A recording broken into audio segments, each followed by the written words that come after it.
meant to do that earlier. Oh, well, never mind. Okay, so and in summarising these principles, but looking at it in a much more condensed way and through the lens of leadership, is remember those first 6 were about what nature teaches us. When we observe and interact with nature, we understand about the catch and store energy, obtain a yield, and how things evolve into systems built out of the resources that were there already. So the second half of it is about the design process and how we relate and work with what nature teaches us. So there's a relationship, obviously, between the first 6 and the second 6. So principle 7 is about seeing the patterns, and we're advised to design from patterns to detail.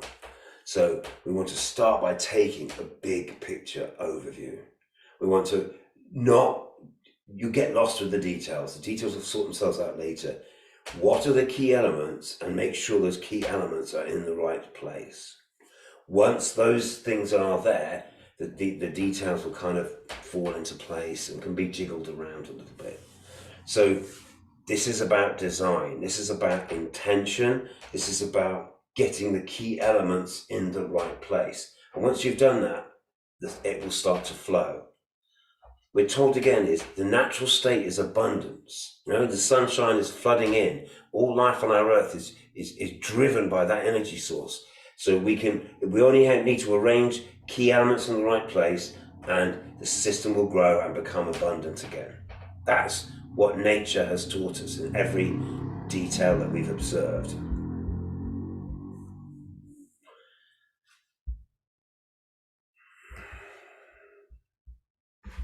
Principle 8.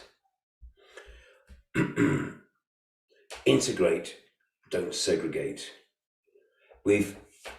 Part of the deficiency in our collective thinking, lack of leadership that's brought us to the point now where we're looking at such environmental damage, is because we have segregated. We've created these sort of agriculture deserts of a single crop, and we've removed all the people from the landscape and put them all in a housing project. We've lost harmony of function. It's if you grow up surrounded by a landscape which you can interact with and manage it, and it begins to provide some of your resources, then that's when the self-regulation happens. Integrated communities where we know each other, where we have relationships with each other, then we don't live in fear of strangers. The synergy, the natural flow can allow to express itself. Integrate, don't segregate. Small and slow solutions. So design by increment. That means small step by small step. As you do that, that inspires the people around you. So again, think about the process that you went on, Deborah. You had your training, you came home, you had some ideas and inspirations. You looked around you to see, what are the challenges in my home? What resources have I got?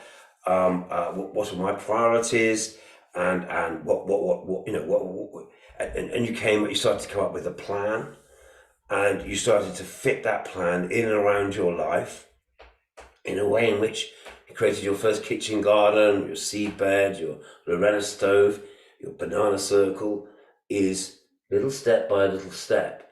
But that drew in the interest of people around you who said, "Oh, what's going on here?" A conversation began.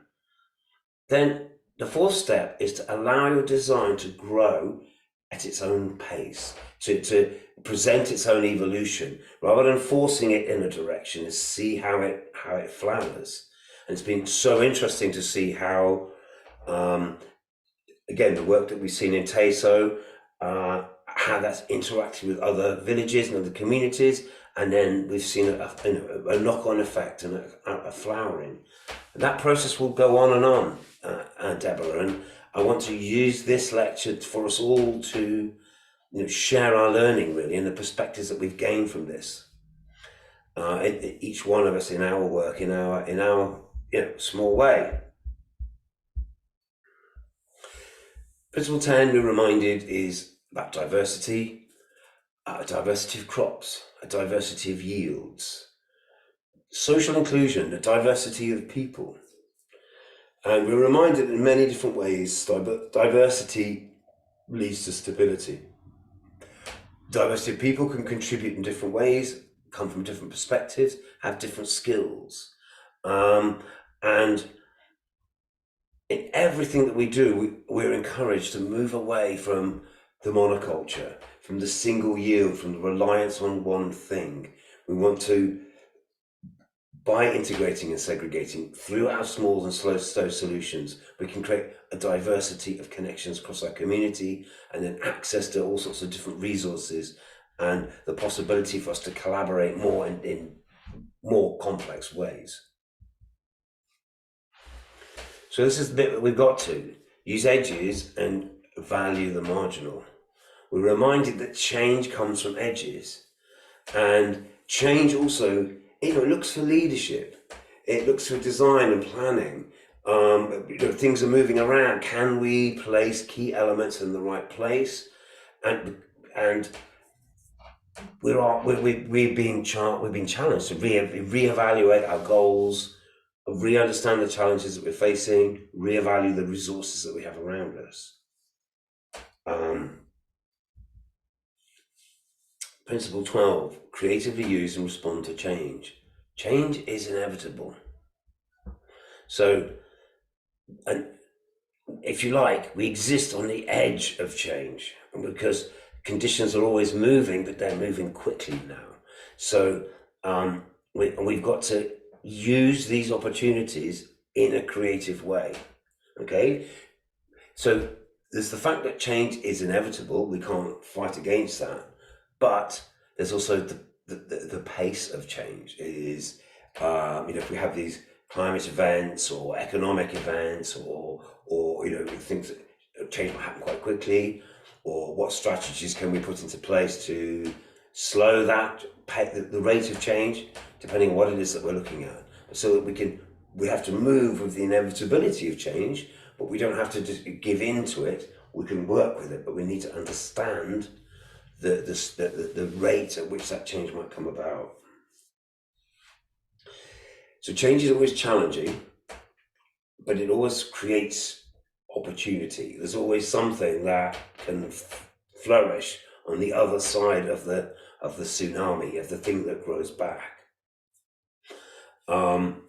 So we have to allow those forces of change around us to inform our design. We've got to use, if we can see a pattern, we can see a way ahead, then we've got to bring that into our planning and into our strategizing. So consequently, we need to be observing and interacting and drawing in new information, and that brings us through the cycle. So I think there's, coming back to that, I also think it's good to be reminded of that, but then think about that wheel. Think about that wheel that's rotating around the axle of these earth care, people care, fair share ethic, and how, as we move forward this process, we can both begin to find improvements and support our own needs, and inspire the people around us to start to do the same. We're going to survive much better as individuals if we're part of a stronger, more connected, surrounded community.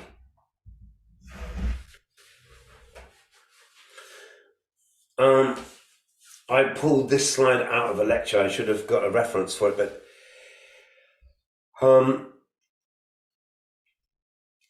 a summary of permaculture as a tool for managing change. So just a few bullet points is, and again, I'm going to just pause a little bit to say is,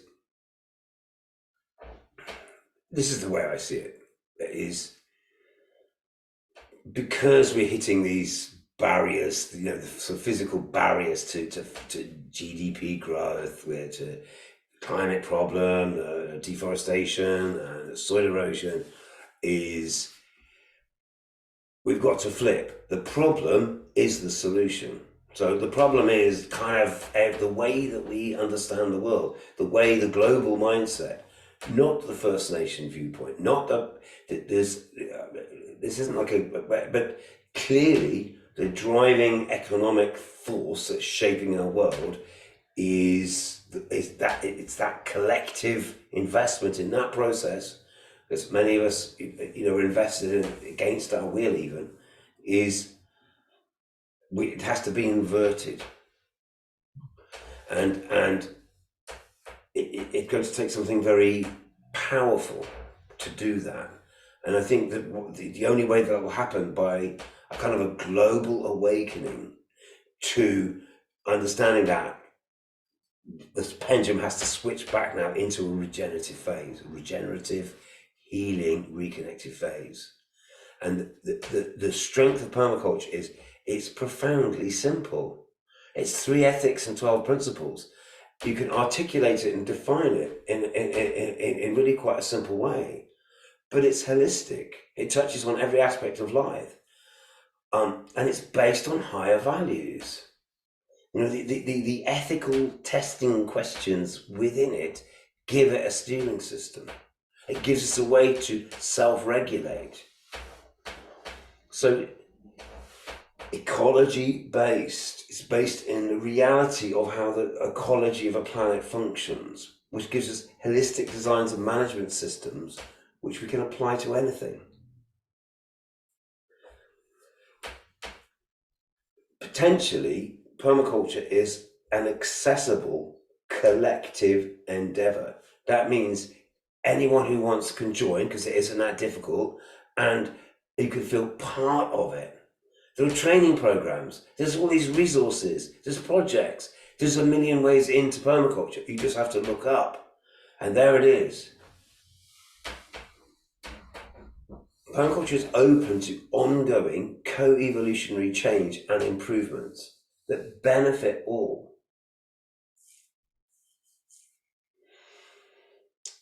Co-evolutionary. So it's allowed to evolve.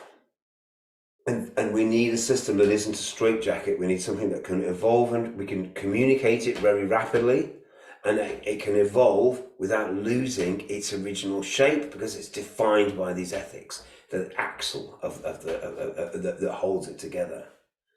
So the final thought that came from this presentation I got the slide from was bringing permaculture into the inner landscape. So thinking about how the zone 00. Think about how our deepest hopes and fears, our beliefs, our cultural heritage, our ancestral knowledge, our deepest intuition that we have within us, our fears for the survival of our families and everything, our inner landscape. And let's think about the relationship to how permaculture allows us to express that into our lives, into our communities, and to make that part of how we would create harmony around ourselves, and hopefully create a wave of an awakening across the whole of humanity. I think the world's ready for it. A different kind of leadership, a leadership that comes from the bottom up, a leadership that comes from your heart, a leadership that comes out from that through your actions in a simple, holistic way. Can we communicate that, and can we use these ideas to bring ourselves together? So that's what I want to propose that we do. And I want to use the second half of this lecture to really go further into this idea about how we build a project that brings us all together, so that we start to act as a system in our peer-to-peer learning environment. So I think I've got this. This is from the Harvard Business School, I think. I can't remember. I jumped around, got slides from a few sources. Should have referenced them better. But anyway, leadership for a sustainable future. So I like these kind of hierarchies of ideas. So let's say, in terms of leadership, that must manifest itself firstly in actions. So, hey, I'm the leader. Let's all go over there. And but why? Why would you be motivated to follow my actions? Well, my actions are part of a plan.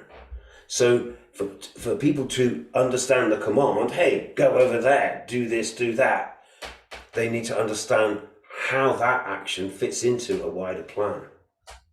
So the first step of leadership then is to understand that what you're requiring of people has to fit within. Maybe those actions begin with yourself. Remember, the first person that your leadership comes from, how the instructions that you give to yourself. So your actions are strategic, they're part of a plan. That plan actually comes from a design, from ideas, from long-term strategic thinking. Okay, you didn't just come up with that plan on the bus on the way home. We're talking about building systems that sustain ourselves. We're talking about being able to be resilient to face the shocks that are going to come from climate and economic shocks that are going to come from without. Our ideas and designs are actually shaped by feelings and passions and our own inner motivations. And those very things are shaped by the worldview and the values and beliefs that we bring with us. And this is really then to our leadership model, is to understand that we're going to form deep and strong and long-term alliances with people by drilling down to those ethics and principles, that worldview, the values and beliefs, the things that define us, the axle of the wheel that is the permaculture principles. So we have to build really strong alliances around these far-reaching but deeply held our beliefs, and that creates then a way then that we can channel our ideas and actions into our ideas and desires into actual plans, which then manifest themselves in actions which lead to good things happening.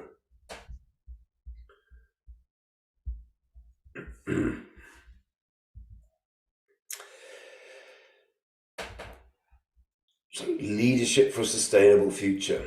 I found this quote from John Quincy Adams. I didn't know who he was. He was an American politician and diplomat, a lawyer and a diarist. And he served as the sixth president. He was the sixth president. There we go, of 1825. He previously served as the eighth United States Secretary of State. Well, good on him. Okay, he said, if your actions inspires others to dream more, learn more, do more, and become more, you are a leader. So I liked 1825. I like the idea of that. So leadership comes from your actions to be inspirational. And that comes from being consistent within those permaculture ethics. People can understand your motivation.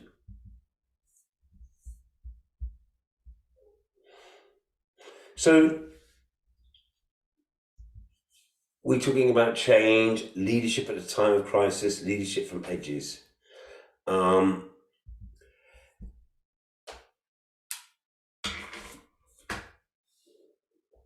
We need to plan, but we also need to be ready to shift gears, to move up a scale, because we don't know what's coming over the horizon. So here we are making a plan.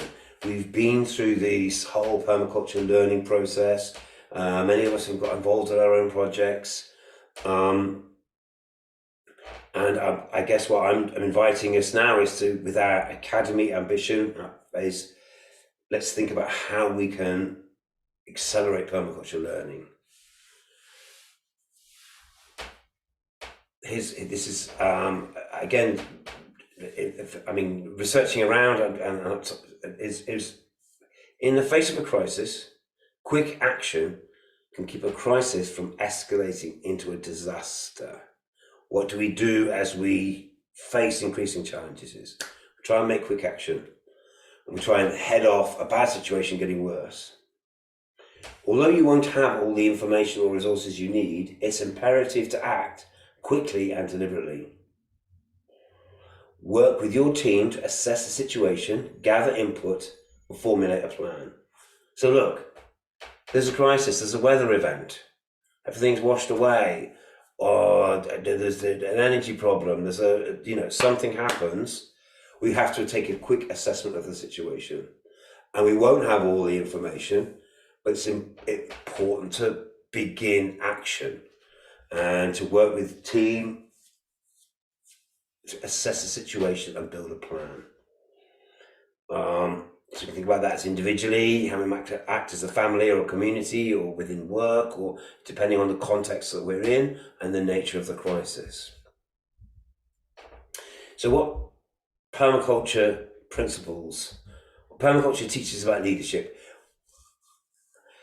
The 12 principles of permaculture offers insights that go beyond their design and agricultural origins and into the realm of leadership and life itself. So we've used these ideas to understand how we might plot a garden or how we might arrange a community, but you realize that through engaging with your zone 0, with yourself, with your intellect, with your soul, it gives us a direction for life, for leadership. I think that's a very powerful thought, and I think it needs to give us clarity as if we're facing an understanding we are facing extreme challenges. So we've got to a hole with these ideas because these are the tools that we've got to affect change. So we're reminded, use small and slow solutions. In the face of injustice, in the face of crisis, it's tempting to scream, revolution, and hope for overnight changes, that something's going to happen and we're going to set it all right. The only genuine revolution is seen in hindsight and is preceded by countless small efforts taken over time. Even if at first glance it seems like there was one catalytic event that tipped the scale, it's the small and slow solutions that make that always that win over. It's the being consistent. This is the staying within that ethical framework. Using those principles means that we're consistent, and over time we win. Slow solutions are equally important if the changes we seek to bring about are to have genuine buy-in from everyone around us. We can't just broad scale impose things on people. We lead by example. We set things in motion, and those things that work will be copied and replicated really quickly. That's why there's no copyright on permaculture. We want people to steal the ideas. We want people to be inspired by it. We want people to initiate as many small and slow solutions as possible. So think now across the whole of Nachi Valley. Think now across the whole of Kakuma. Can we initiate thousands of small and slow solutions?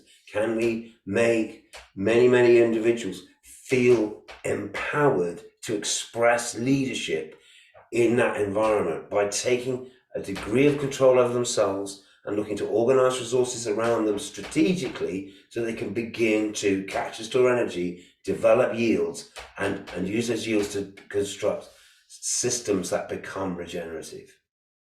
That's the question we're asking ourselves. And if we can do it in Kakuma, then we can do it kind of anywhere, creatively used and respond to change. So here's how our sort of permaculture action plan is. If there's a crisis, we've got to take action. We won't have all the information, but we need to do something. And then we use our connections, our team, to gather input, formulate a plan. We're going to focus on our principles, especially going to think about, we're not going to solve things in one step. We have to initiate as many responses as we can, but they need to be harmonious. And we're going to creatively use and respond to change. The saying goes, the only thing that is constant is change. Is it good, bad, indifferent, progressive, or status quo, that the caterpillar becomes a butterfly, or is it simply change? How we respond and are able to respond to change plays a part in how we ultimately categorize changes in our lives. As leaders, remembering that we are all leaders in our own way, we always have some measure of capability to respond creatively to change.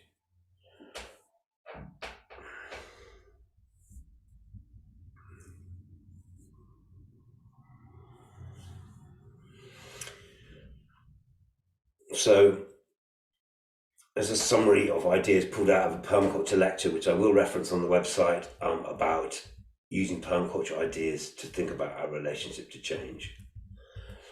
And then, when I was researching this, I thought about leadership in a different context, and I came across some thoughts on leadership from Harvard Business School, from a totally different kind of environment from permaculture thinking. And I thought, let's see what we have here and what we might learn from that.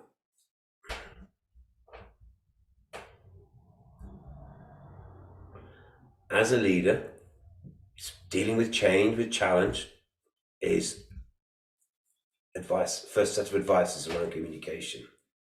During a crisis, there's typically a lot of noise out there. Make sure your team understands day to day what they need to do and why. Address your team's concerns directly. Now, this sounds a little hierarchical, okay? Like, I'm the leader, I'm in charge, I've got my team. But let's think about how we work as a team, and that your team is going to function through good communications.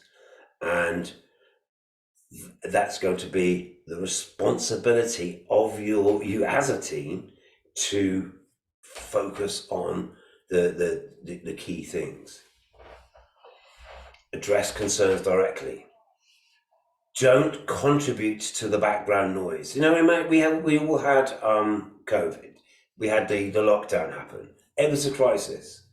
There was so much background noise. Is it, not knowing how bad it was, how much we needed to be scared? And it's important to be effective that we share the information that we have and say, look, we don't know how bad it is or whether it's a real threat, but we'll focus on what we can do. We can wash our hands, we can reduce our contact, and we can understand why we're doing it. Okay?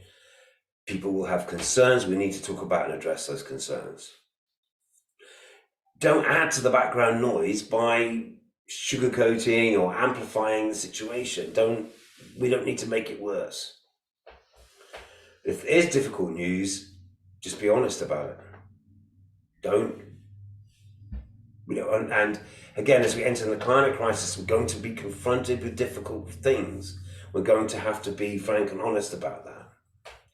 Establish a communication routine and stick with it, even if there's nothing to say other than there's nothing new. I wonder about a communication routine, our Tuesday evening sessions, and ask the question is, should we maintain a communication pattern so that we remain in contact with each other as the Academy of Permaculture, as our collaboration, however we see that.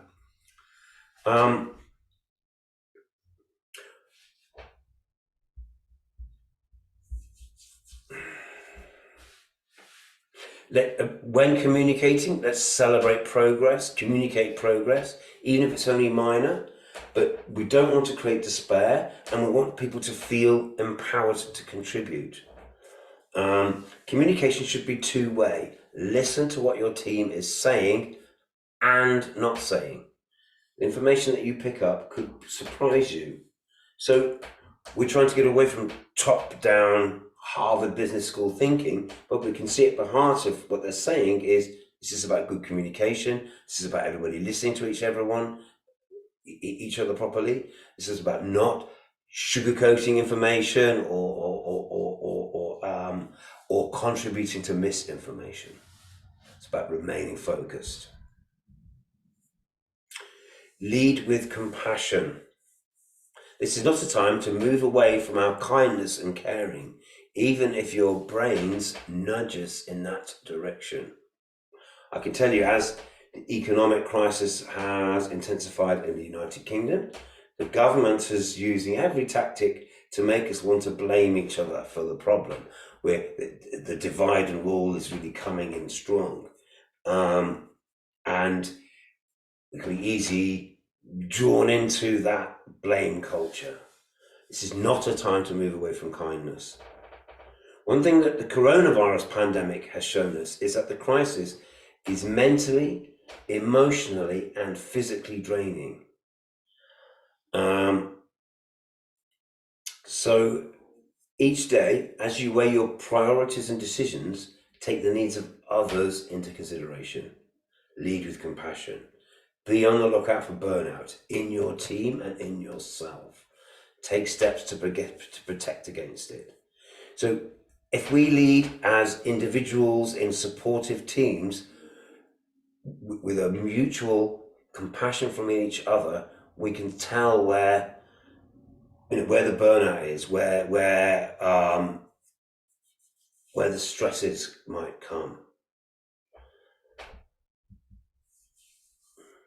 Manage the post-crisis new normal. Well, after a crisis has abated, you should expect a new normal, new processes, strategies, and culture to evolve. Well, January, you're there. As a refugee, you're forced into a new reality and then emerge into a new normal, a changed world, a changed location, a different set of priorities. We have to now learn and adapt and create new strategies to suit the new normal. Adjusting to the new normal, both emotionally and cognitively, may take a while, but it's your job in your leadership, the way that you contribute, to help your team recover and heal. Once the most immediate and challenging aspects of a crisis are under control, think about the kinds of crises that your organization is likely to experience in the future. Now, this sits within our bio-regional organization model to begin to assess future threats. What should you and your team be doing to prepare? What worked well this time? What not so well? Are there any preventative measures you can put in place to help to keep the crisis from occurring again to begin with? So guys, the new normal is you just had really heavy rainfall and that washed some of people's gardens away. What can we learn from that? Are there any preventative measures that we can put in place to keep that crisis from occurring again? We have to allow ourselves to learn from these things that happen and then bring that perspective into the new normal. And we're entering a changed world. 9 leadership tactics from Harvard Business School. I don't think any of this really, I might have used slightly different language, but I don't think any of this really conflicts with our permaculture thinking. 1, learn from other leaders. Work to build skills. Believe that you are a leader. Take up more tasks. Share your ideas. Listen to others. Learn to delegate. That means you hold the responsibility, but you pass on the job to someone else, and then you support them to say, are you managing? Is that okay? Did you achieve that? And then that way you're empowering people. Good leaders empower the people around them by delegation. So treat other leaders with respect. You need to learn from other leaders, and for the system to be functional, we need to treat each other with respect. Know that there are many different types of leaders. Again, embracing diversity, use and value diversity. There's our permaculture principle. People are going to come at this from different angles because they have different perspectives, different life experiences. We're not in competition, we're here to work together to cooperate. And as existing systems become stressed or fracture, we're going to be challenged to organize much more from the bottom up ourselves. I think we're getting to about time for a break, and maybe just any thoughts or feedback from anyone. I've got launched into this, but it's yeah, I'd love to just hear a few thoughts before we perhaps have a short break.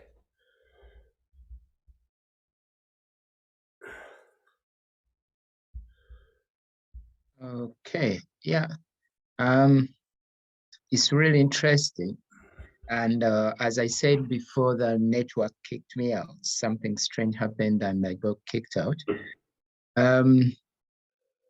It's always interesting, especially when you're looking at the new trends, the likes of Greta Thunberg coming into the picture and, you know, taking on the mantle, challenging the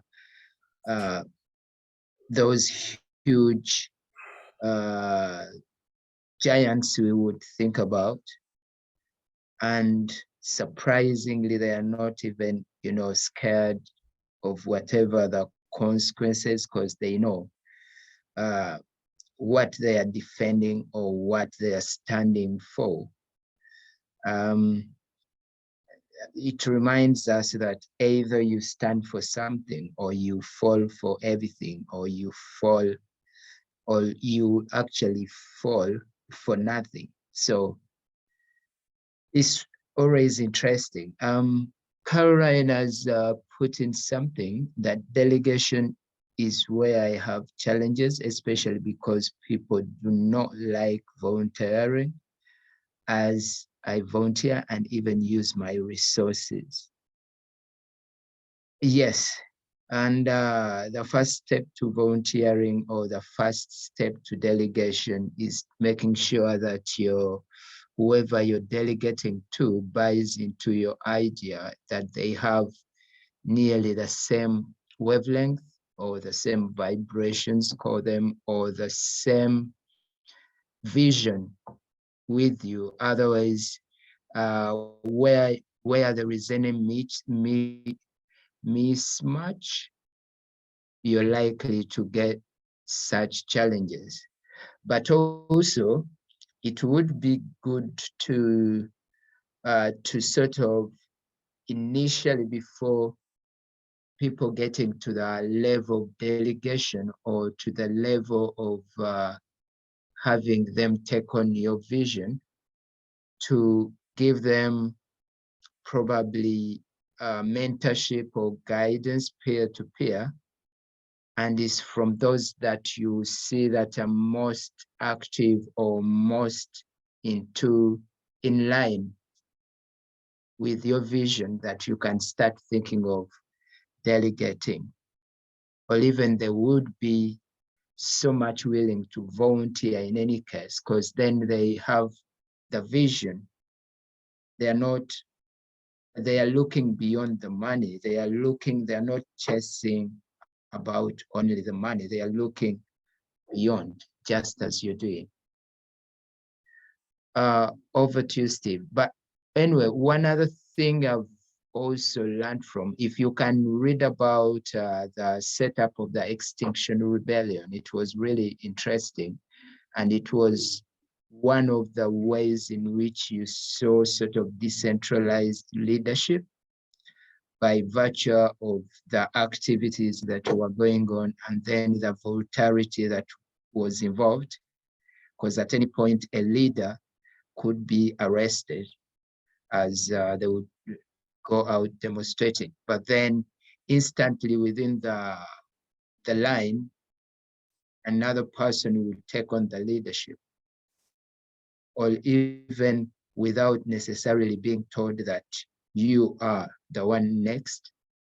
So it's really interesting. And these are some of the case studies or scenarios that we could, you know, pick leaves from, even from during our day-to-day programming. Over to you, Steve. Yeah, thank you very much, Gerald. And I think that's what I'm trying to understand is, to express our own kind of model of resilience in the same way as you say, the Extinction Rebellion. And I think I'm going to link us back to our bioregional organizational chart and ask ourselves, can we use a tool like that to organize ourselves across a project that includes all of us? I want us to work together. I think can we find a mutuality between us so that we can create a collective action? And yeah, that's what I want to support. That's what I want to explore.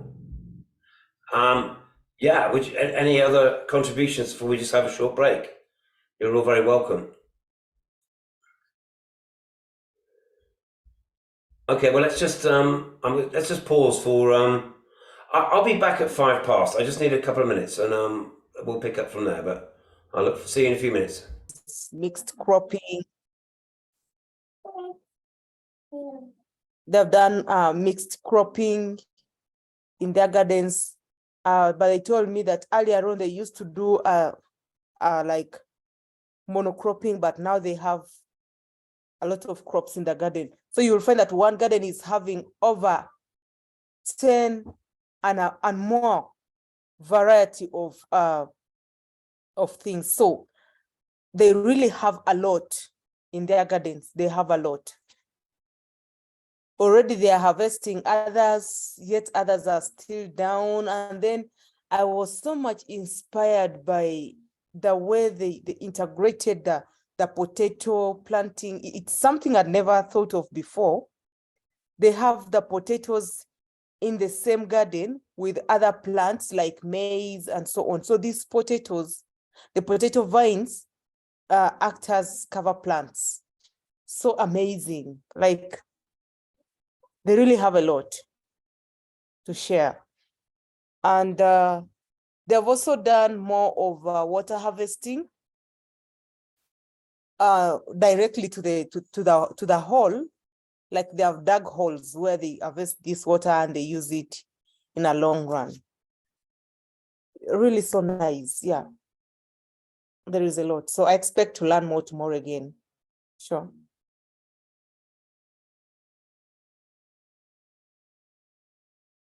Yes, I took some photos. They will be shared shortly. Let me tell the person to send them.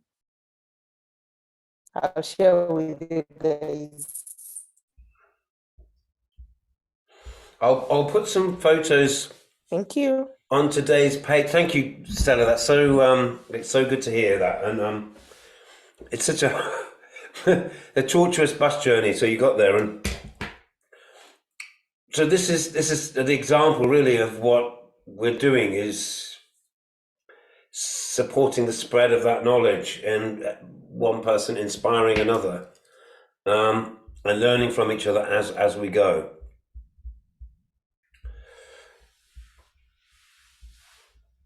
So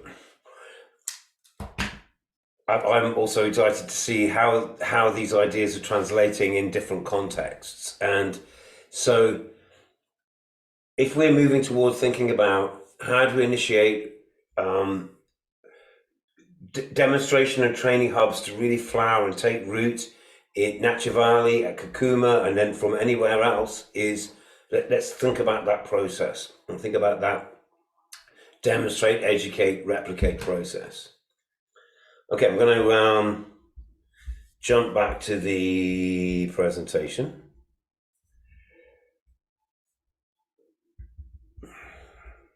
And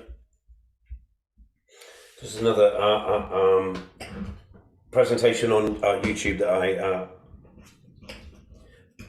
allowed to inform this lecture. And we're given a sort of a perspective on moving away from old models.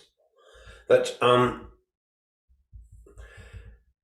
well, I see that. So the old model is, as we socialized, we sent to school.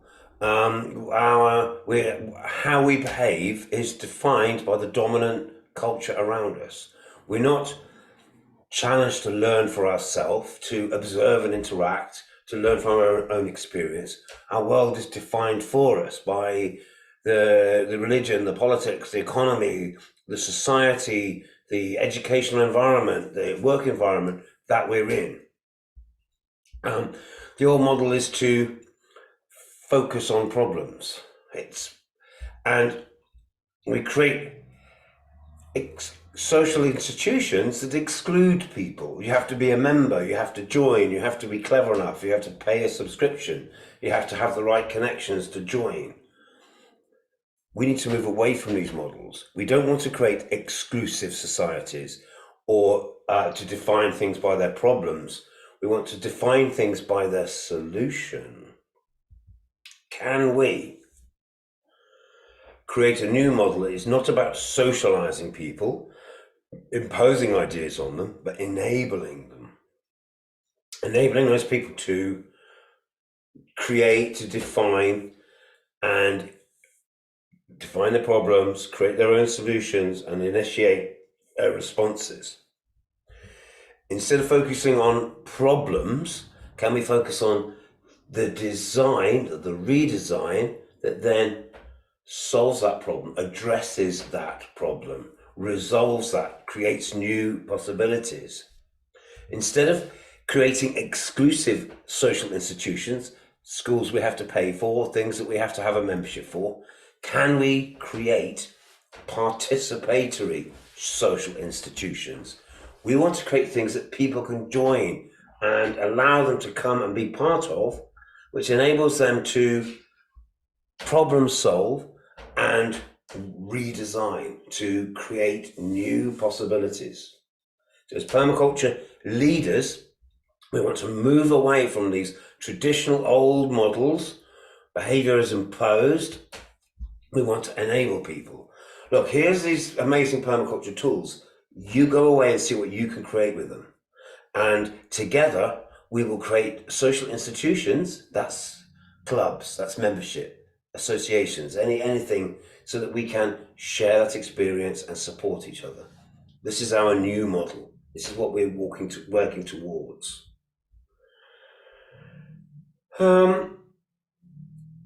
So I think this is kind of getting to the end of what I wanted to say and edging into what comes next. So there's our invitation. Let's create some participatory, inclusive social institutions.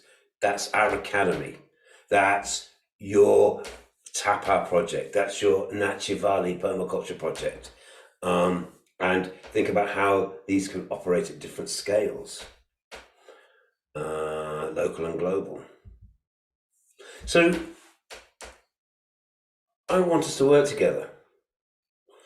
And I want, through our connections and our conversations here, we can connect to the whole of Teso, the whole of Homer Bay, the whole of, how do we build relationships to work effectively together with these different groups of people? Okay. The first thing I want to say is, not by expecting us to give you money. We're not funders. Permaculture, Sector 39 are not funders. So don't just ask us for money. I know our solution, Steve will buy us seeds and tools and what have you. We're not in a position to do that. We are a training and education and facilitating partnership. So the question you need to be asking is not, can we have some money please, but is, how do we work together to build a common vision that someone else might fund? A funding organization, someone with money can fund. To do that, we need to create a clear vision through our commitment to permaculture values. So yeah, the answer to your question, but is the challenge that you face, Caroline, that was illustrated by your question, is it's getting that buy-in to this vision, this commitment to these values. Otherwise, why should I volunteer? And I think that there's always that the assumption that we need to be directly financially rewarded to participate. The question is, how do we meet our own needs? And we're going to start by thinking about ourselves, and we can communicate that with a clear vision. Hopefully we can bring people on So I would say our long-term goal is creating a mutual support network. I want to support and thrive where I am, and you want to do the same. How do we do it in a way in which we help each other? Mutually beneficial relationships. That's the heart of permaculture.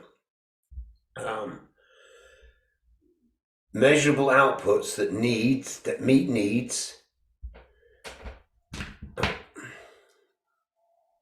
Are you seeing that? Gerald, sorry. Yes, Steve. You see that okay? No, you haven't shared yet. I just realized. Oh, it gets confusing. I'm juggling with all these screens. Okay. Yes, it's shared now. Okay. Though it's not in presentation mode. Oh, God. Okay, so just give me a second to. Okay. Share screen.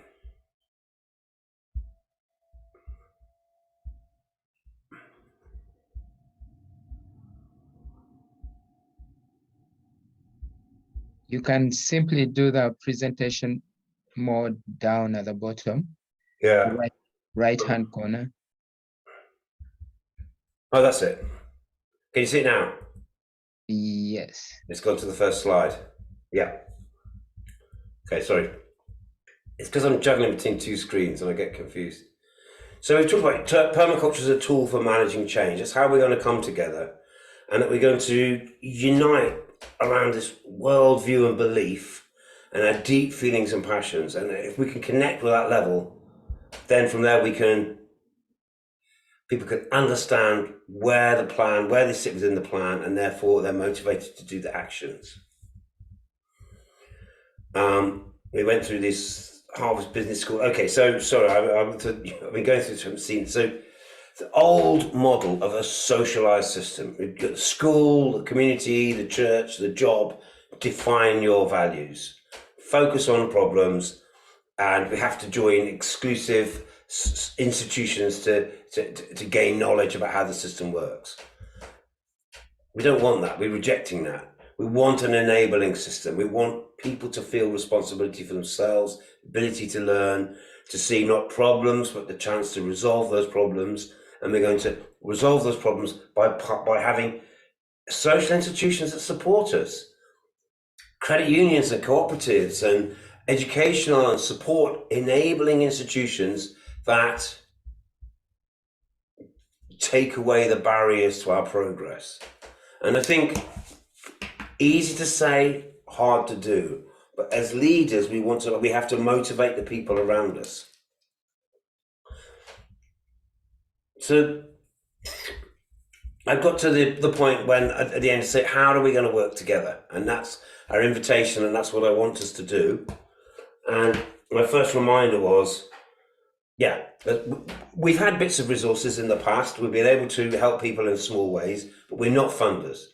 So just expecting us to be the financial source is misunderstanding what Sector 39 is.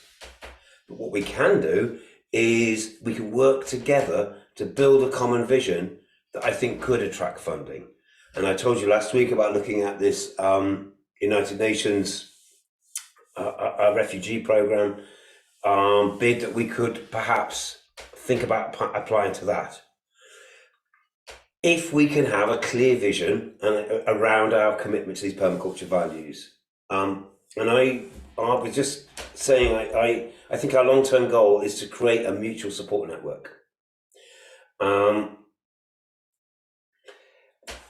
Looking at this fund, but also as I think this is a good lesson for us to learn is, yes, through our mutual support network, we need to create measurable outputs. So there's Stella currently in Rwanda seeing the outputs of the training and quantifying those.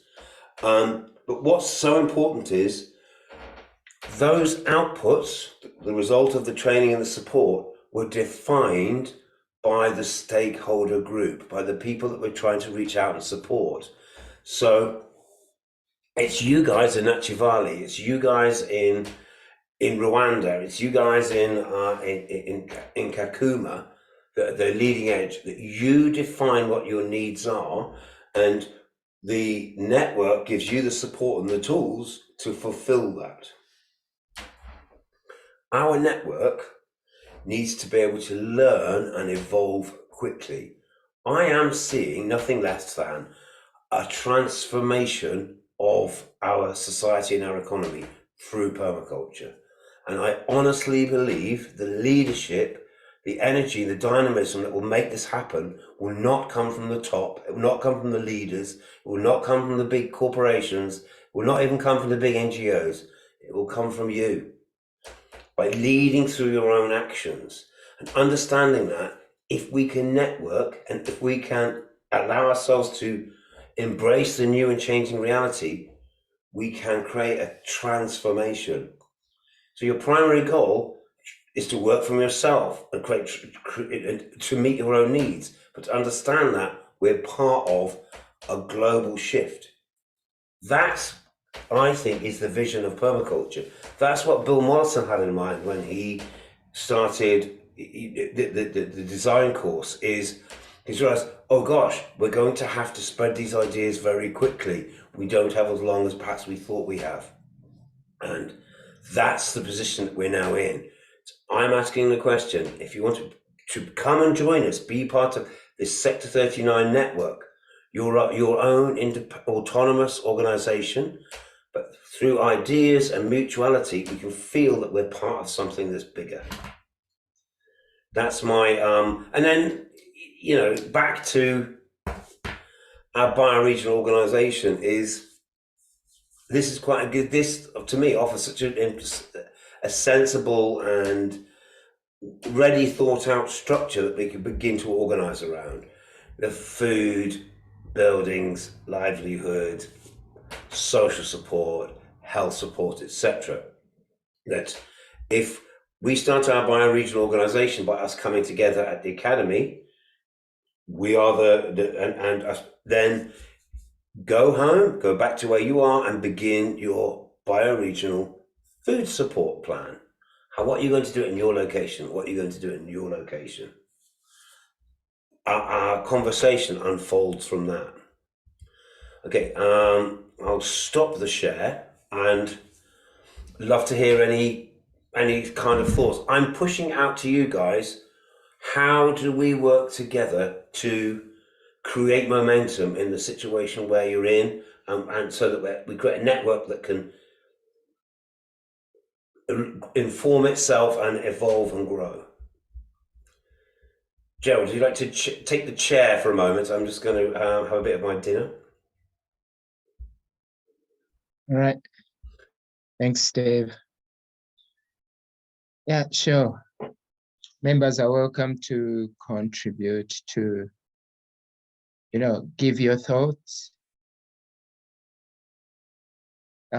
Caroline, was my suggestion or proposition helpful regarding delegation? Yes, it was. It gave me a lot of insight, and yeah, it gave me a lot of insight. Though, because I've been working with the community for the longest time, yes, what I've come to realize most of the time is that, okay, I think also it's the hardship, the financial hardship that sometimes hinders people from maybe doing what they would want to do. But yes,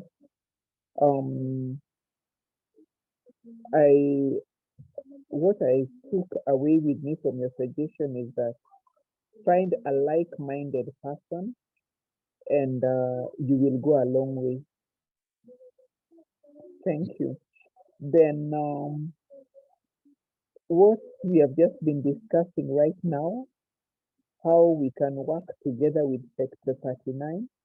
I've written something there that maybe Sector 39 can be the coordinating factor in all this, but all of us in our own individual spaces, we can train and train and train people for transformation. We can teach people about permaculture, food forest, climate change, because all these things are intertwined together. So, so long as we each play our own part, I believe we can be able to work in such a way that probably we can attract funding probably for for we can attract funding for self-made or projects that make sense to permaculture, that can address climate change, can address food security. Thank you.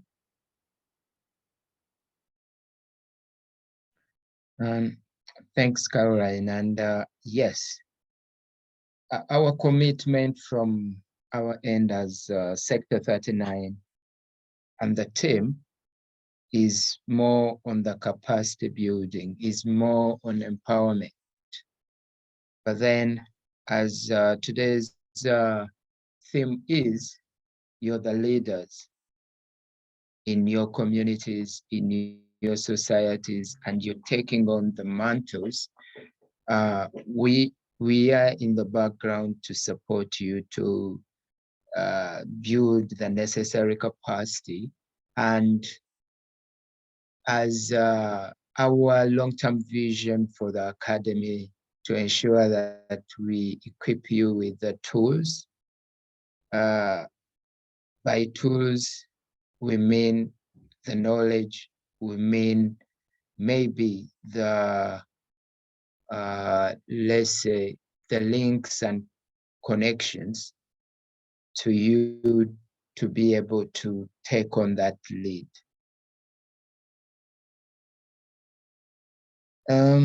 Any other, thanks, Carol.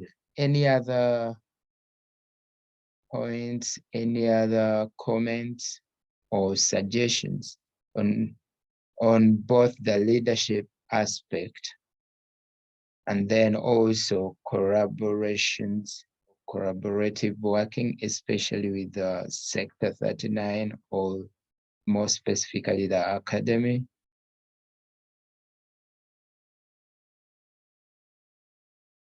Thank you, January. Okay, agreed with, I'll read that out. Agreed with Caroline, Sector 39 can be coordinating us. The group is inclusive. Permaculture, education, yes.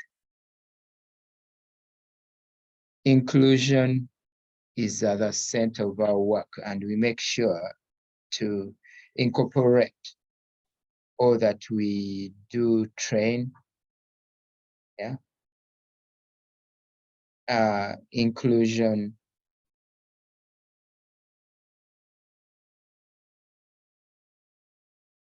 and all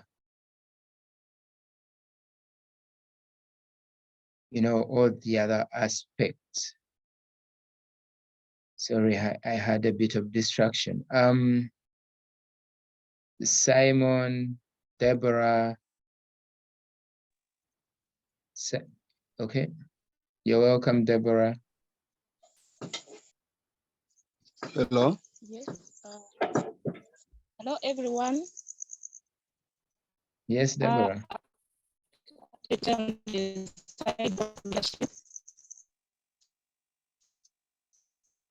Karibu sana, Deborah. And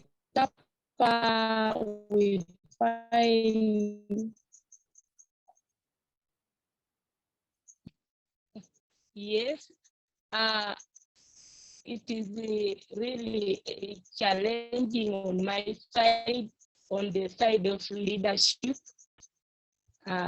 Like Steve John says, delegation. Sometimes when you delegate, it's also on my side. It is also challenging on my side that during registration of the person didn't have delegated someone to go on to register the group. So we needed also to address on the issue of the leadership on the side of TAPA. Then I wanted also to support a point where Caroline mentioned Sector 39 to go on coordinating on education concerning permaculture, deforestry, and climate change. Thank you so much.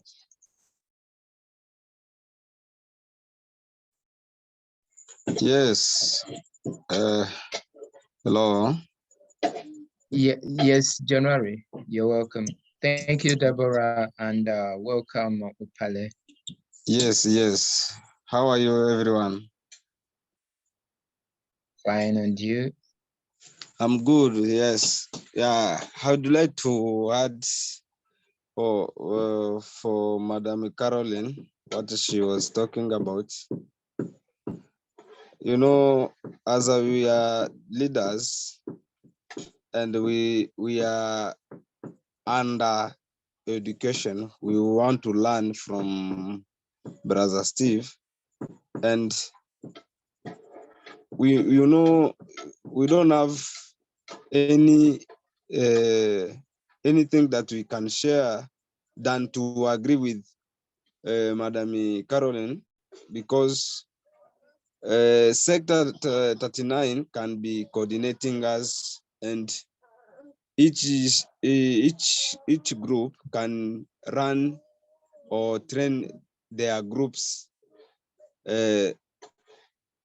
Only that what we can share, we can do and support our communities, because even here in Kakuma, we have some challenges, but only to start. And what I congratulate on that course is to learn, because we was out the network about permaculture, so we want to learn and to teach each group about permaculture. So thank you very much, and I agree with Madam Caroline. Thank you.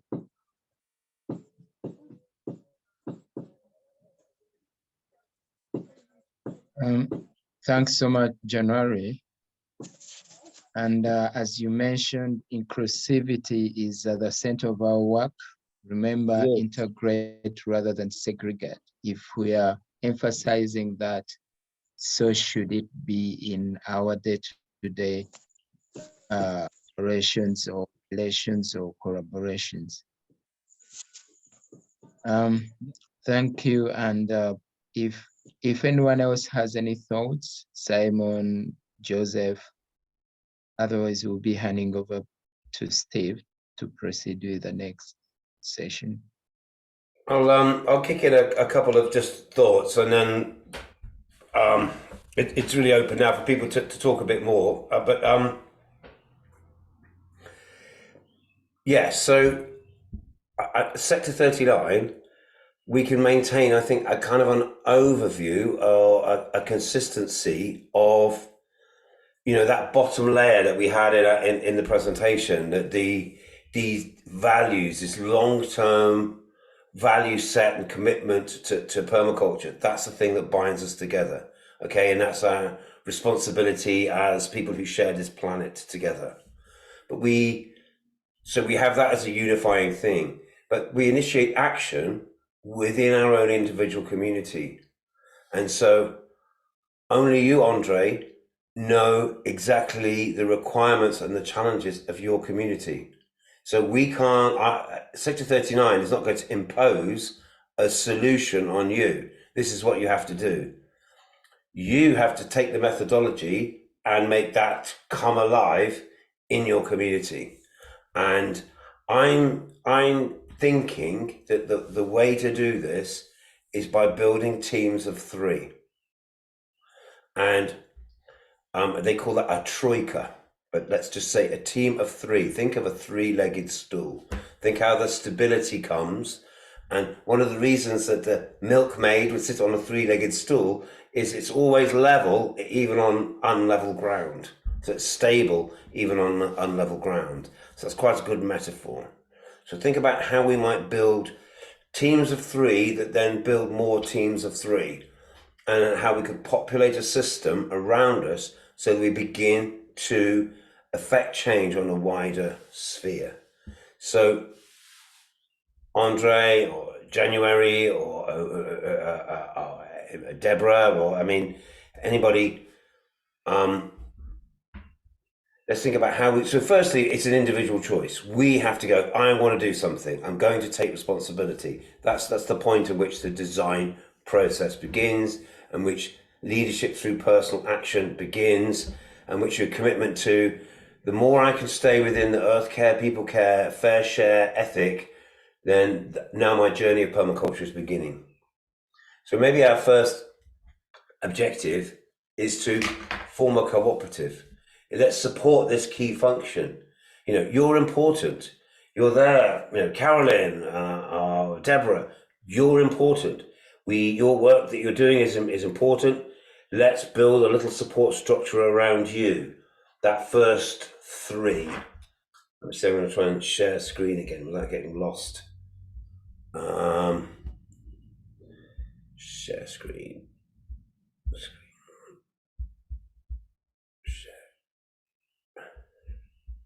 Can we see that? I can't. Yes, it is. We Okay. can see. You see the, yeah.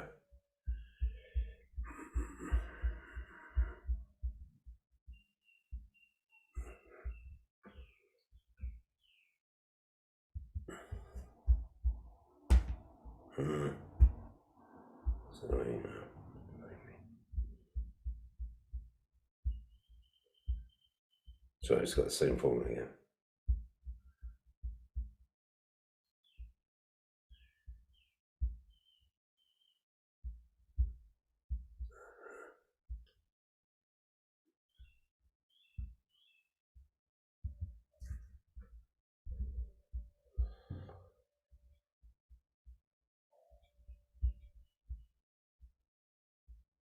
Okay. Can you see that? Sorry, I'm still. I've... Yes, it's visible from our end. Okay, good.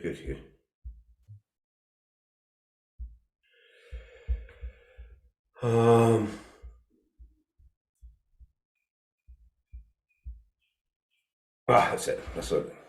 Okay, so let's think about how we might then. I think I've said this already, but this is what I want to support us. I want to really reinforce this, is Sector 39 as a training body is a troika. It's three of us. It's right now, it's me, it's Stella, and it's Gerald. And we're holding a space here to help us organize and to start off an initiative in different places. In Rwanda, there in Gisagara, in Kakuma, in Achivali, wherever we happen to be. And we're going to examine each of these 9 functions, but they're going to have an order of priority, and we're going to begin thinking about food first. Everyone has an interest in food. So again, think about the process that you've done, Deborah. Think about how close this model is to your experience. It might be different, but that's what we're here to learn, and we're here to learn from our own experience. So this is the model. Reality is always slightly different from the model. But if we started to think about, let's strategically support the function of food, nutrition in our community. So we're going to set up a troika, a team of 3 people who are going to organize around food. First thing you're going to start thinking about as a group is, well, plants are central to growing food. Can we start a demonstration farm or garden? What are the native species around us? What seed sources are there? As you recruit new people into your group, those people then can specialize in looking at these different spokes of this wheel. They can focus their attention on those things. Now remember, this is a model. So the priorities, the shape of it, the opportunities might be different from where you are. But we do know that everybody's interested in food, and producing food involves plants. And we can recruit people into our team to support these key functions. There's going to be a second area of activity, and again, this needs a team of people to start thinking about using animals in conjunction with our plants. But we need to have a coordinated whole, which is why we have a management team at the heart of it. So I think there's 3 people here, there's 3 people here, there's 3 people here, there's 3 people here. It can, as people recruit to the network, they begin to have a defined role within it. And it may be that we'll learn so much if we can remember. So in the permaculture design course, we teach patterns, not detail. The detail will be your experience. The detail is the uniqueness of your own community. The pattern is, here's something that's kind of universal for all of us. And you'll have different challenges, different resources, different skill sets where you are, so that it will unfold in a slightly different way. But I think we have to be strategic and understand that we're going to have to think about, where's our food coming from? How do we manage that process? What skills do we have in our community? What resources do we have? What's the potential to produce more? Can we develop more complex long-term food systems? Can we have strategies to catch and store energy, to build soil, can we set up demonstration plots that are going to inspire other people? Can we use our social support function to go on expeditions? Right now, Stella is operating a social support function for Sector 39. She's gone on an expedition to Rwanda to interact with people who've done training with us in the past and seeing how those people are learning. That's reinforcing their behavior, making those people feel connected, and bringing back new information back to the hub. There's an example perhaps of how we might be working together. We have the internet, we have WhatsApp, we have Messenger, we have Facebook, we have all of these very powerful tools with which we can share information and explore and develop our connections. Have we thought about livelihood? Have we thought about trades and services? Could we even set up our own support services within our network? There's so many different skills we might need: finance, banking, recycling, barter and exchange. Imagine what an economy might look like is if we could, firstly, you're going to focus on these things in your own bioregion, but at the same time, it's interesting to explore, if we're all exploring these things, how much we might have to offer each other. Is this something, let me stop again. I've just been fascinated by this model, and I've kept coming back to it and asking myself the question is, this seems like a viable structure, okay? So when I've looked at the United Nations funding bid, this is how I've looked at it very simply, is we can apply for $45,000, say spent over a year to 18 months, and that process would begin now with an outline bid. And if we're successful, we might have some funds for January next year. So the only way anyone would ever be successful to have a bid would be if we had a very clear plan and a clear structure. What United Nations want to see is that The goals of the project are defined by the end users. So that's, and this, they're looking for refugee-led projects, okay?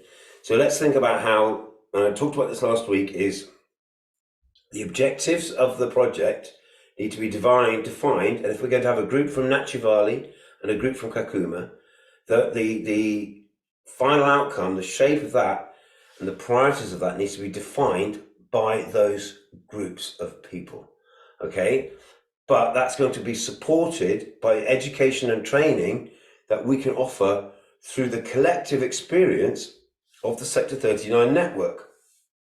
What we've learned over the last 6 or 7 years of doing permaculture in East Africa, and what you have learned as leaders yourself, as pioneers and as teachers, you can share that knowledge through the network to the people in the refugee settlements.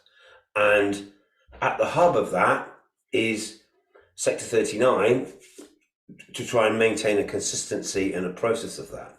And I'm also looking that we, Sector 39, form an alliance with a charity called Education for Development, which is just a small charitable body, but that will enable us to act as an enterprise and as a charity at the heart. So we could seek out funds that might support these outcomes. So we're not funding you, we're funding, the money would come through to fund those outcomes.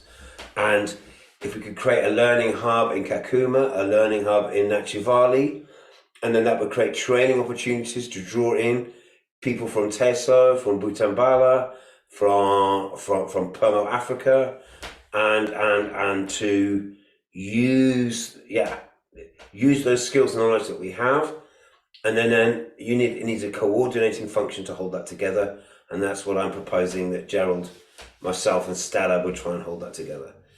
And whether we're able to apply for this funding or not, or whether we're successful or not, is I want to use the process to make us understand how we might work together. And what I know about anything is, if you don't ask, you don't get it. So if we can visualize something between us, then I think we could have a go at applying for this fund. We have to make our first expression of interest by the end of June. So we've got the next 2 weeks of our PDC to think about that more deeply. So, and here's a question is, how do we understand better what those needs and requirements are if we need a refugee defined project? So that's for all of us. Maybe Carolyn, you could give us some insight into that. You're working in those sectors, and then Andre, if you're there, or any thoughts? Is this making sense to you? And do you see how you might fit into this as a concept? Okay, thank you so much, Steve, for giving me this opportunity. From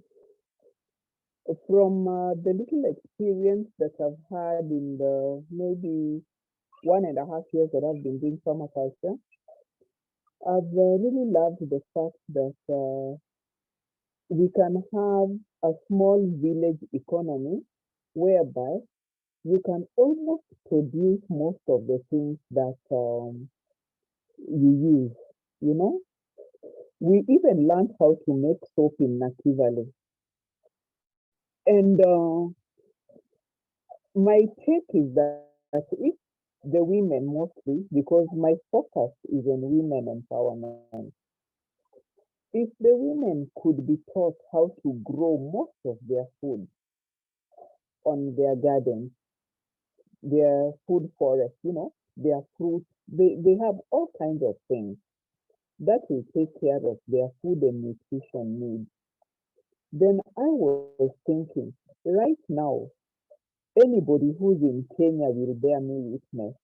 One of the most expensive items on any Kenyan household is soap and cooking oil, So I'm trying to imagine that if the women could grow their own sunflower, once they grow sunflower, if they could be able to be assisted, they get an oil press, cold press, they could be able to produce their own oil. This same oil, the waste could be used to feed the farm animals, the cows, the chicken, and the same salad oil used for cooking could be also used to produce soap, organic soap. So I'm trying to, for me, that is the dream that I have, value addition for the farm produce. Another thing is the solar dryers. The women should be taught, because a lot of food is wasted because of post-harvest losses.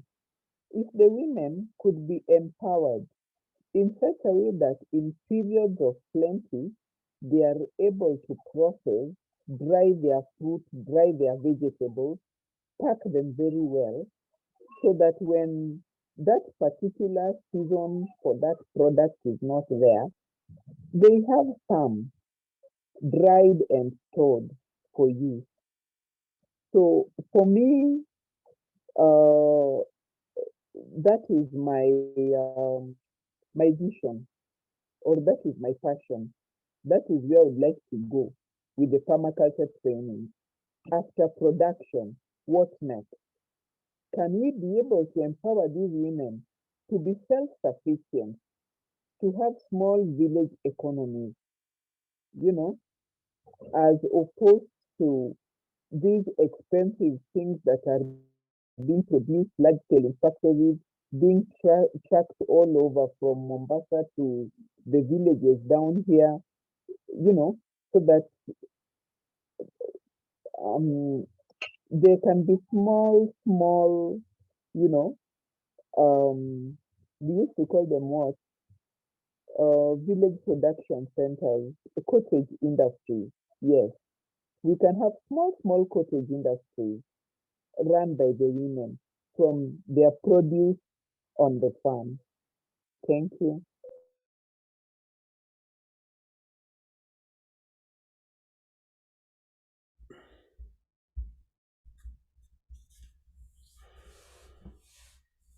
Yeah, thank you, Caroline. That's very thoughtful. I like the idea of micro enterprise that really address where there's specific needs.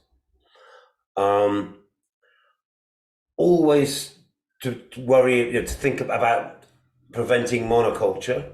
So sunflowers, yes. Biodiversity, yes.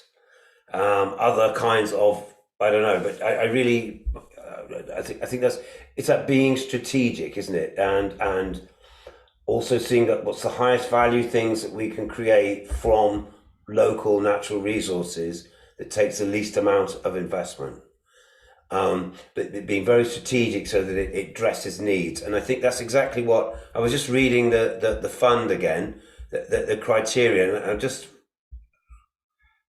organizations led by displaced and stateless people make remarkable contributions to their communities, but face considerable challenges accessing direct and flexible funding. Too often, they're excluded from existing networks of entrepreneurs and innovators, resulting in poor access to knowledge, information, and resources that could help them amplify their impact. The Refugee-led Innovation Fund proposes a fundamental shift in program architecture. It takes a grassroots approach whereby people who have experienced forced displacement are directly provided with meaningful financial resources and support to implement innovative approaches. So this fund allows for leadership from the grassroots, leadership from the edges. And I have an insight which may or may not be correct, but I feel it quite strongly, is that the ideas that solve our problems are far more likely to come from the edges, to come from excluded people, because those people who are most embedded in the current paradigm can't see out of it, because they can't visualize that paradigm ending. And so the oil companies can't solve climate change because their only idea they really have is to drill for oil. That's what they do. They're not going to come up with a solution. The solution's got to come from outside of that. And that's why I see global leadership coming from Africa. I see global leadership coming from refugee settlements. I see world leadership coming from, marginalized people who have not been the beneficiaries of the economic paradigm that has caused climate change. And for whatever reason, all of us are on the outside of that, asking ourselves, how do we foment the kind of, not revolution, but small and slow solutions that leads to an absolute transformation of the system? I think permaculture has that potential. I think it's able to offer it that, to facilitate a global shift, but it comes from direct action organizations at a local level. And I find all of that. Well, I think that's the motivation that's got me this far. And that's the proposition I think that this PDC is putting out, what this lecture is about leadership is putting out, and what that fund seems to be asking for. It wants the leadership to come from the end users, and people like Caroline, as an educator, you can help find out. You've just defined very clearly the specific needs of those stakeholder groups. They need to be able to preserve their food better. They need to be able to provide cooking oil from their own endeavors. Things which financially are expensive, and we know because of the energy crisis that things like that are going to become more expensive. The World Food Programme is not going to have the same amount of cheap carbohydrates to hand out, because there's droughts in the grain producing areas, and there's a war in Ukraine. We have to take this very seriously. Food is going to become expensive. Cooking oil already is, but it's going to get more so. We have to organize, understand the challenges that we're facing, understand the opportunities that we have around us, and then we need to organize to begin to fulfill those needs. And you can organize around any one of those 9 nodes in our bioregional map, but food's definitely going to come fairly high up the list. And let's look at the others. Let's look at the recruitment, the yellow one, which was how do we draw people into our network? And maybe that's where we need to start from as well. That's another key starting point. So let's look across that whole. Remember, this is holistic problem solving. It's food, it's building, it's livelihood, it's health, it's communications, it's transport, it's future threats, it's emergency planning. We need to think about all of those things and initiate something around each one of those nodes. Yeah. Did you have a contribution? Is that Andre there?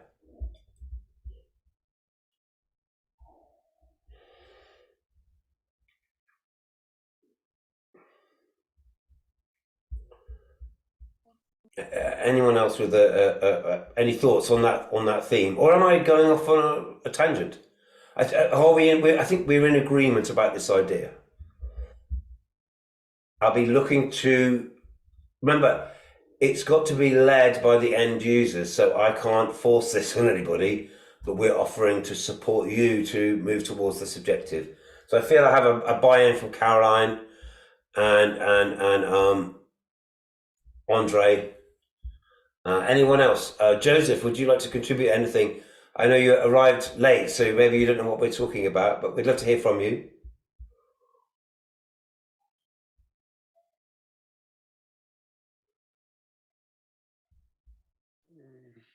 Yes, I came in late, and you people were talking of something so interesting. Also, what Sister Caroline raised. she raised a very, very good idea.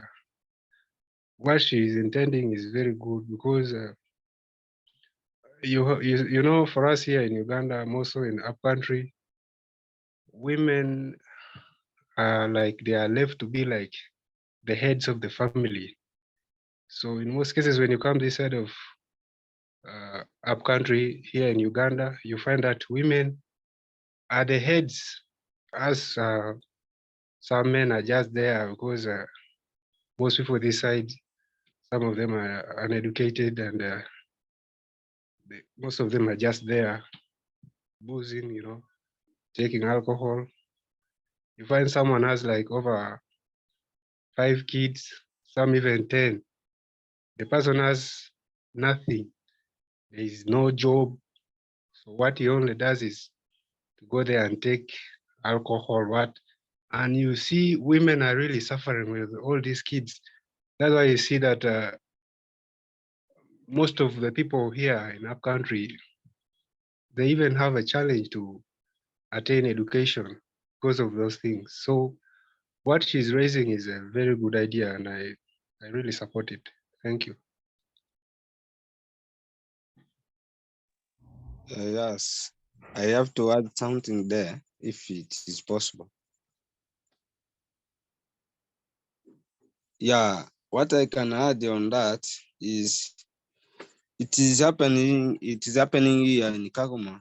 When we are going in the community teaching people different things, some of them, like the women, most of the women here in Kagoma, they are widows, they don't have husband.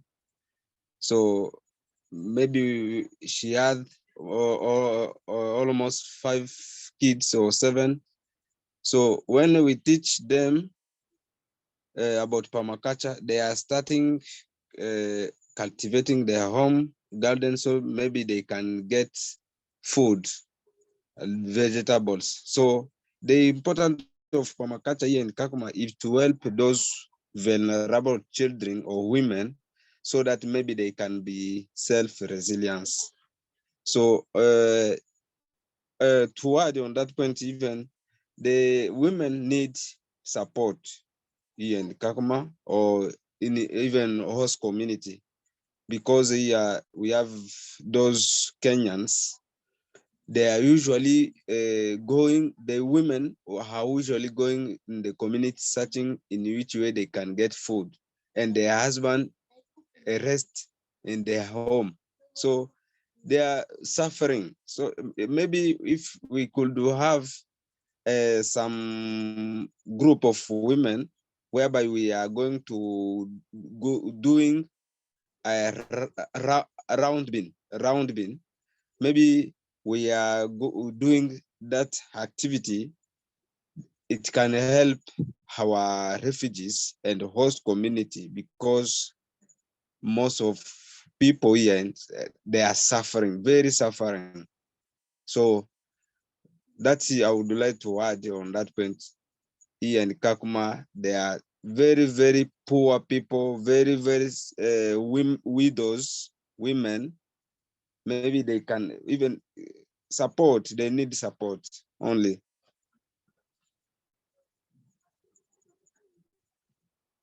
Okay, thank you, Andre. That's desperately sad to hear, but we understand how these situations then become entrapping for the people. And again, that's sort of a collective.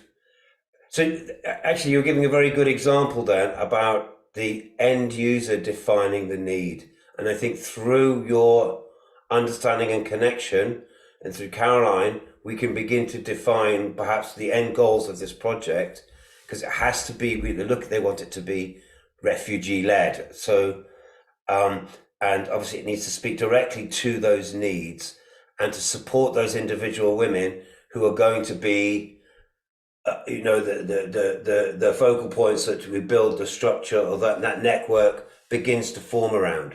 There are always those people who are a kind of a social anchor. They already are acting as a food support group, a livelihood support group, and we can we cluster them together to support that and help them understand that they they're collaborating towards the longer term goals.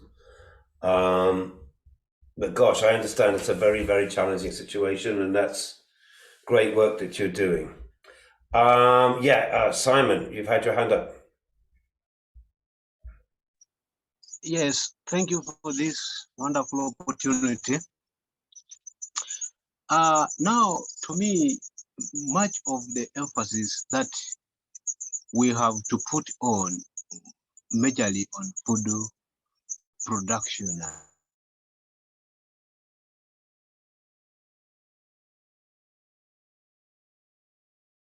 food security.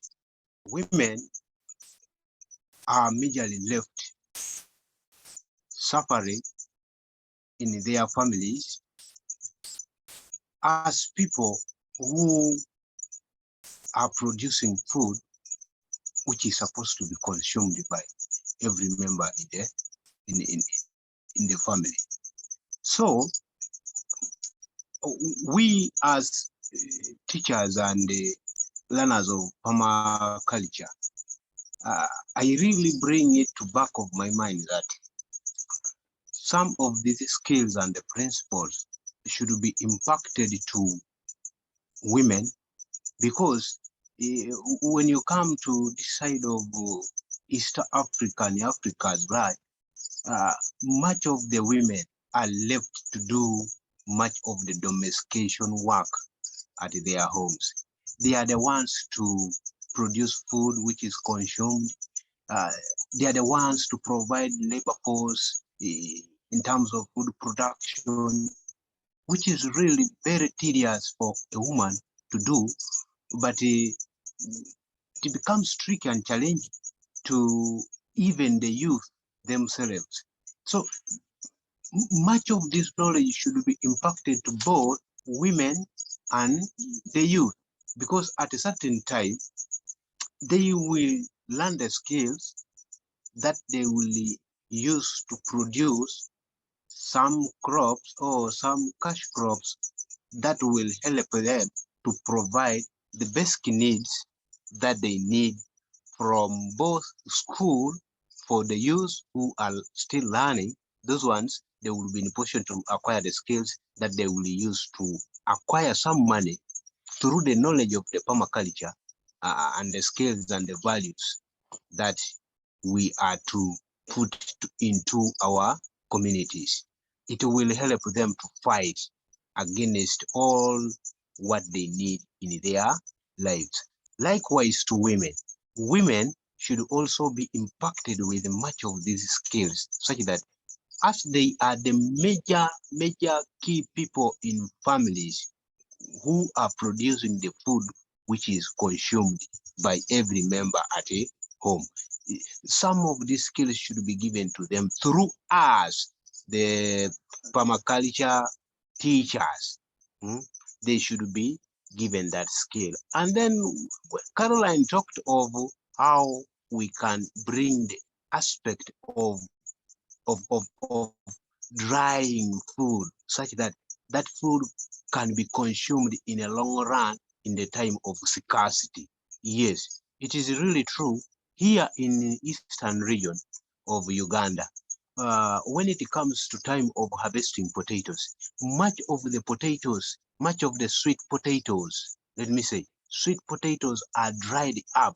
They are dried up and then they are used during the time of wet season. And that one is really a good preservative that has been occurring here eastern region. And I've seen most of them even have ended up beginning drying up cabbage. They have started drying up cabbage, the eggplants. Such things have been dried and they are kept for consumption in a long run. And the other aspect of oil, where she talked of oil, to me, basically on health situations, I really bring the aspect of these women to be engaged much on GNATs production, because there is a bit, GNATs are more better than the oils that we are using for frying these other things that can Yes, and these things are being consumed by our ancestors. And when you look at them by that time, our ancestors were, it was really something very energetic, and they were too healthy. As you compare the situation of health of people of today compared to those of long ago, really, it was not something you can compare of today, where they were using soda ash liquid, which was so good, acted as a medicine for some of these diseases that we are incurring in our life due to the use of these other oils and the cooking methods and the types of foods that we are eating, which are not so nutritious to us. Really, to me, to the back of my knowledge, those skills of drying things should be given to both women and the youth for future use. And the aspect of knowledge and the aspect of leadership. Yes, with the leadership, really, there are very many issues that we are to learn with the leadership. Leadership itself, with the delegation, one will not sacrifice his or her own resources that you, the one who is delegating that work to that person, will not be in position to provide to the people that you need him to go and do the service that you would have rendered to them by that time. So sector 39 really has done great thing to people by impacting that knowledge to them, and the leadership skills should also be given to the permaculture leaders and what permaculture leaders and learners of this session, such that when they go to the communities, one, they know how to present themselves. Two, they know how to socialize with others. Three, they know what they are going to do at the field at the time that they have presented themselves to their community, such that the community can be changed. And then the other one is we teach them the aspect of the climatic changes that have occurred.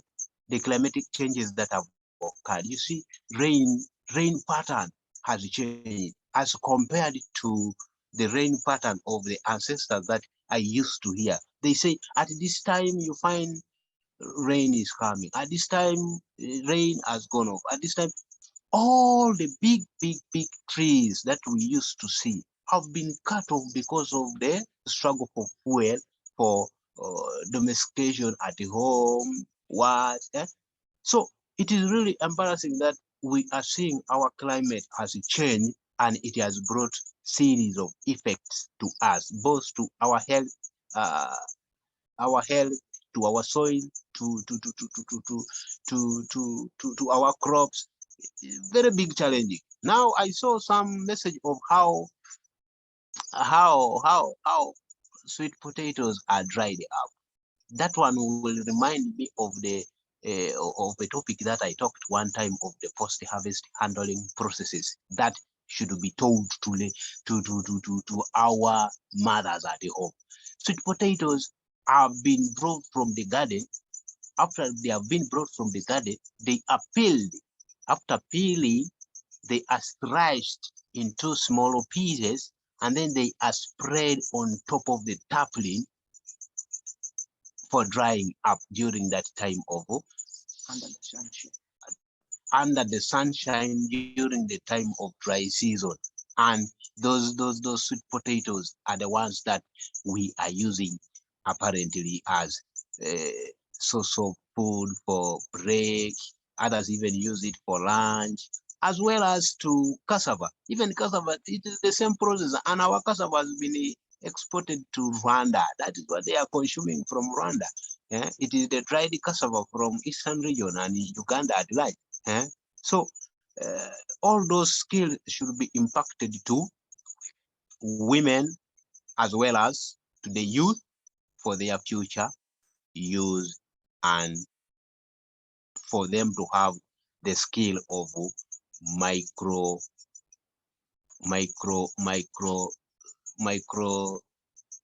scale projects that can help them. Thank you.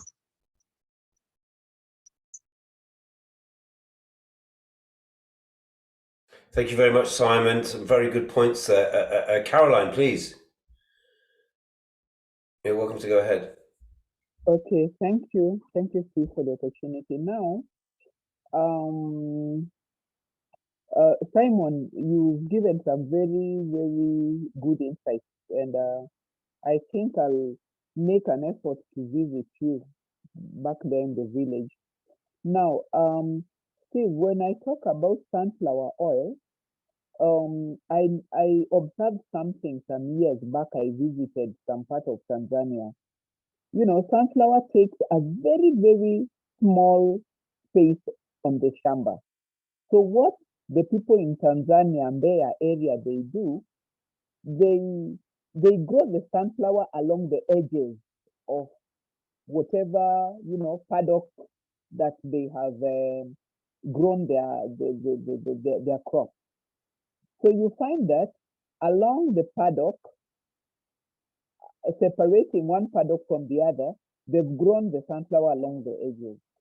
And the women in that village do not buy the oil from these big manufacturing places. They harvest their sunflower seeds, they dry them, and you know, when somebody runs out of cooking oil, they just take their sunflower seeds, dry them somewhere, and casually walk to the mill and come back with their cooking oil. So it is not monoculture. It is, you know, it can be done. Then another thing, the fund that we are discussing, it is talking about refugees. Last time when we were teaching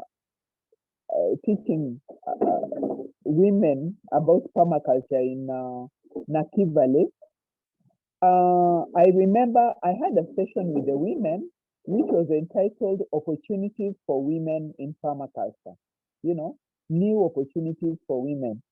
So during this session, I sat down with the women and we discussed on various activities that the women can do. And, you know, they had very, very good ideas. Something like mushroom, you know, having a growing mushroom. And mushrooms are a delicacy. Most people, you know, in the towns, they don't have them. They sell at premium prices.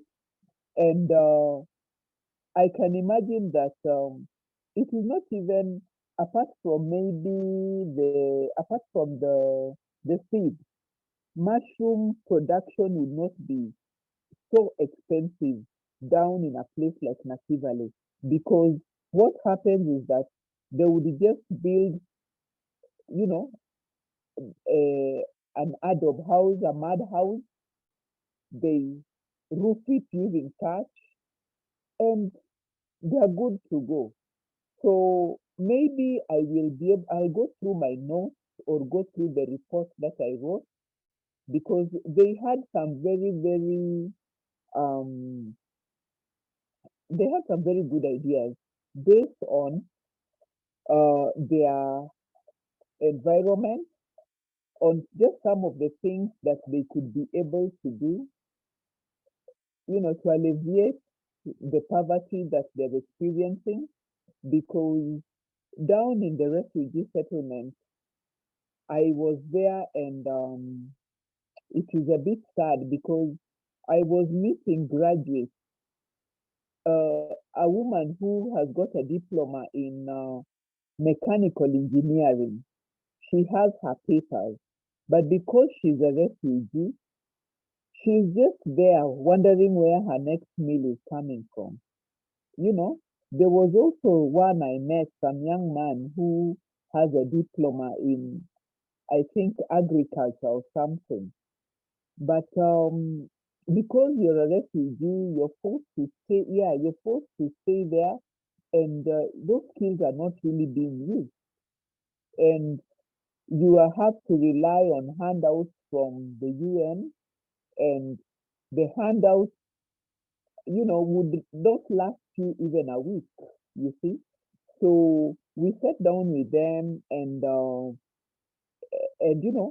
talked about how we can harness, the resources, the available resources within the camp, how they can use, because they have small plots. They can do vertical gardens, you see. And my belief is that with the resources that they have, you can start from the known to the unknown. We can be able to change lives even in the refugee center. So I will look for that report, maybe refer to it so that I can share it maybe in the WhatsApp group about some of the opportunities that the women, felt that they can be assisted to start. Thank you.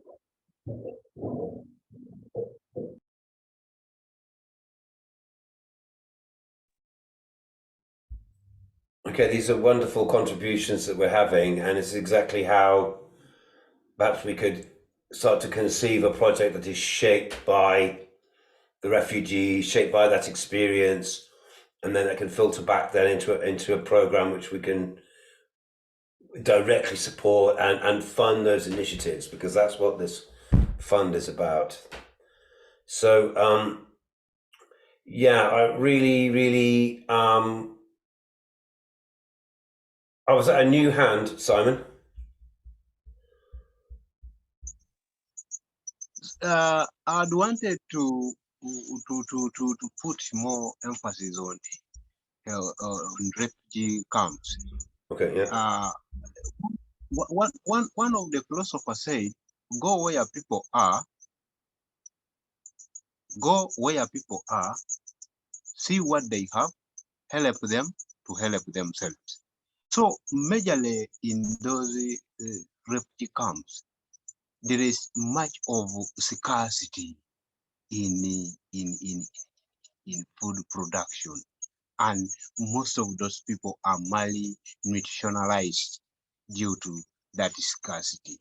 So it is our effort, we as the permaculture teachers and those mostly near those refugee camps, to at least impact more knowledge on food production, the health aspect, such that they would be in position to fight against those serious diseases like kwashiorkor, which is majorly a disease that can bring a child to be malnutritionized and loses his senses and everything. So it is our effort to see that much food production has been put into them, knowledge is to be given onto them, and the small plots of land that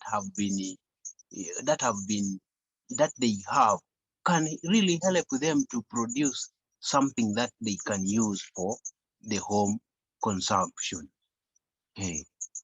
And it will be portion to help them to fight against those other diseases that are caused by malnutrition. Really, it is so painful to be in that kind of a state of life due to the political arenas and insurgencies that have been caused by other people who are angry of such kind of life. It is really bad. It is really bad. And the other aspect is on mushroom growing.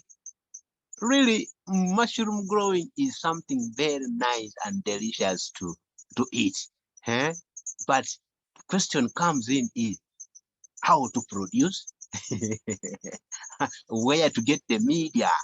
There is that rooting media that will guide the mushroom to do what? To germinate.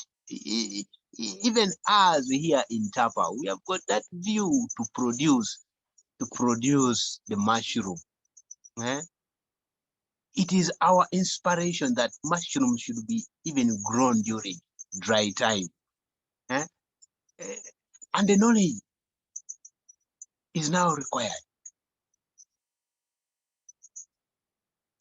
The knowledge is now required. I heard of Caroline talking of mushroom. Yes, that knowledge should be shared amidst us, and then we spread to the communities.